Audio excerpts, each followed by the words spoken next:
I grew up in Pico-Union, which is just west of downtown Los Angeles. I'm a third generation resident. My grandfather bought a house there, and I was raised in the home that my mom was raised in. I was very privileged in Pico-Union to go to great schools. Unfortunately, they weren't public schools. I attended the parochial school that my parents attended, and was really able to understand what a great education was, and was able to send me off to a really fantastic college.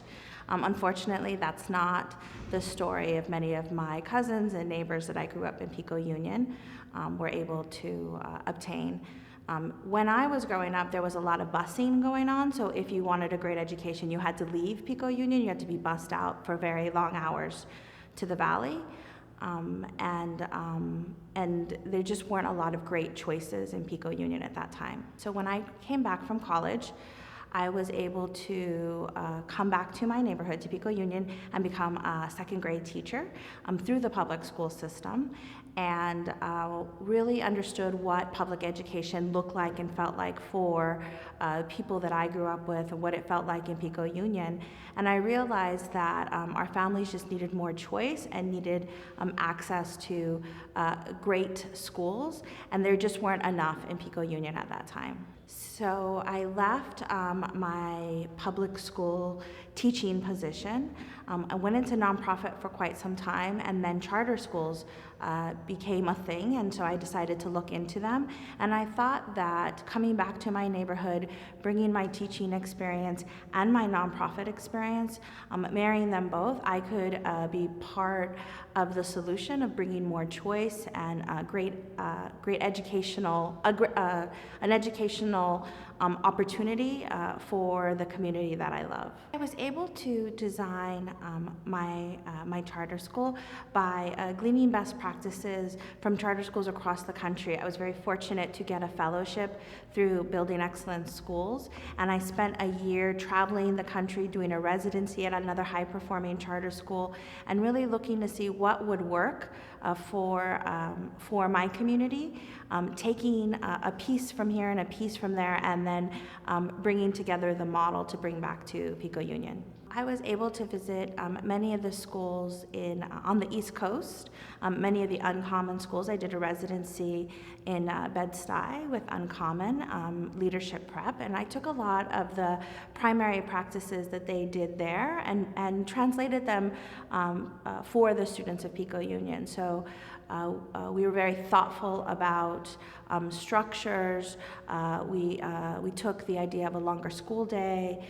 We took the idea of a smaller group size for literacy, knowing that at the elementary grades, literacy is really what's going to make the difference for our students.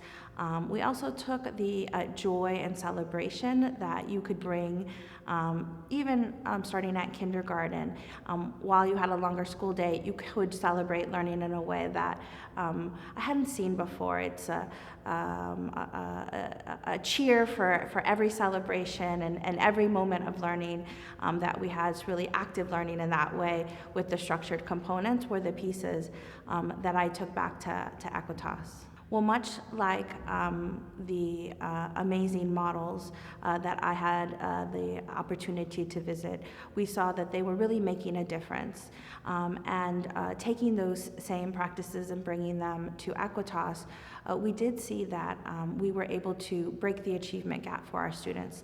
Equitas serves 95% of our students are Latino, 100% of our students are students of color, and even early on, when we were looking at academic outcomes, we could see that our students were performing on par with what the state was performing, or white students were performing. Our Latino students, our students of colors, were really were outperforming the students around them and Latino students in the state. And so we really saw that that our practices were working and that we could build upon them. I really think focusing on the needs of the community. We have very strong parent partnerships. We invite parents in.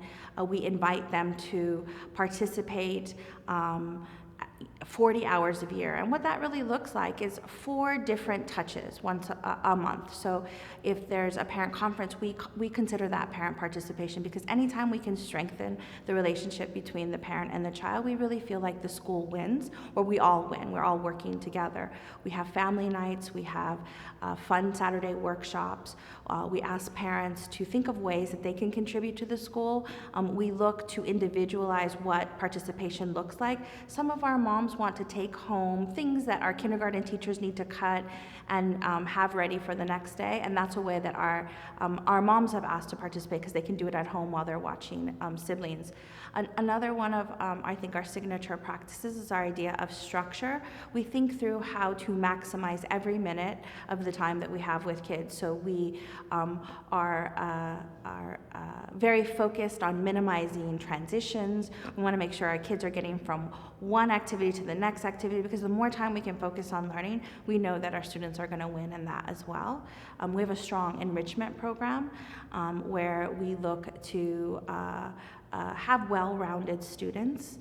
So we have arts, we have public speaking, we have dance, different ways that students can engage in learning. But we really focus on the core subjects of math and literacy, and make sure that students are performing at or above grade level in those areas. The way that we open our school would be an example of our use of time.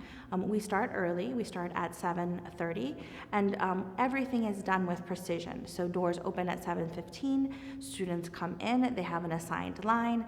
The line is taped with a certain color that leads them to their classroom. Each child, we have many students at each of our schools, get a handshake. The handshake is done with every student giving eye contact, saying good morning. That student then walks forward to a pathway that we've designated to their teacher, who greets them.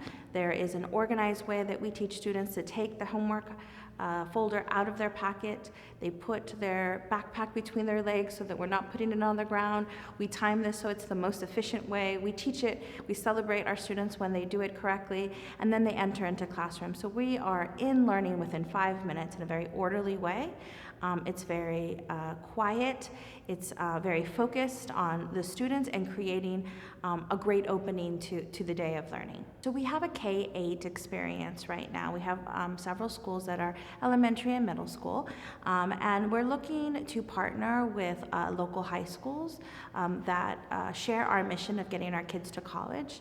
We have looked at opening our own high school, but we're not there yet, and so we have a high school placement program that we have that we put into place to help find or match great high schools with our students, but we're very early on in that process. The neighborhood options for our students are limited. There are several large high schools, and they have small programs within the high schools that are college bound, but not every student that enters our local high schools are really provided with the coursework necessary to have them even apply for college. And we really want to continue our mission of getting all of our kids to and through college. And so currently there does not exist enough public options to get all of our students to and through college in Pico-Union. I'm very lucky to have my own daughter start at Equitas. We call all of our students scholars, and so my child will be a scholar in this new kindergarten class that we have. And I wonder, about, as any parent does, what her education will be like. I feel very privileged that I know that every teacher that she's going to touch at Equitas is really focused on her success and really creating a strong school experience. So when my daughter worries about kindergarten, I can reassure her that she's going to have a great education, and that's what I want for all families, is that they had that same type of peace of mind to know that they're sending their child to a great school. And I feel very privileged to be able to confidently tell my daughter that she's going to have a great experience. I think it's important to have leaders of color and leaders from the community designing, running, and showing leadership in charter schools, because these are our communities. And we're able to understand the nuances of what can and will not work with our families. We just have a different perspective on the history, the culture, and what's happened in our communities. And that perspective, I think, really helps set up our schools in a way that somebody who's not from the community might not have access to. There's a lot of trust that the community affords me. Equitas Academy has not always been perfect. We've not made all the right decisions. And so when we have made a misstep, the relationship with our families, the communication, has helped us to change our course in a way that was responsive to the needs of the students and the community. And so I think it's vital that our students see people that look like them, see people that come from the community, because that's the way that we create community change, is when there are more supports and resources provided and a great education provided in the communities, in communities like Pico-Union.